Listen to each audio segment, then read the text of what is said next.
Okay, so just going back to setting up the machine, it's very important that you reference your machine, do your all home reference before you run the machine, and make sure it's all in the right position, because you have what's called software limits here.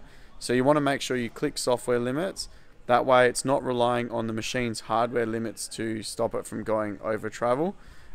We've got on the machine basically these sensors here, so you've got your different ones which will do your maximum and your minimum, but the software limits also written in the Mach 3 program, so it will stop before it hits those hardware limits. So it's like the hardware limits are really a secondary, and your software limits are your first line of defense if something goes wrong.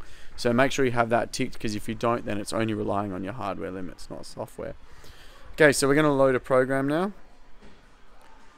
So we just load that up.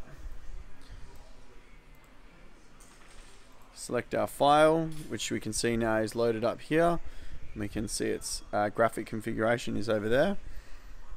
And then basically make sure everything's ready. You've got the correct tooling in the machine, and now we can run the program.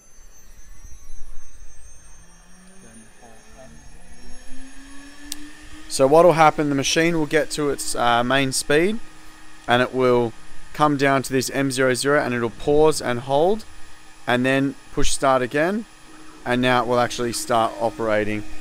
Reason for that is so then the spindle gets the speed before it starts cutting. Otherwise, if it tries to run where the spindle's still ramping up, you may find that it's not actually going to cut properly, and you could stall or damage the motor.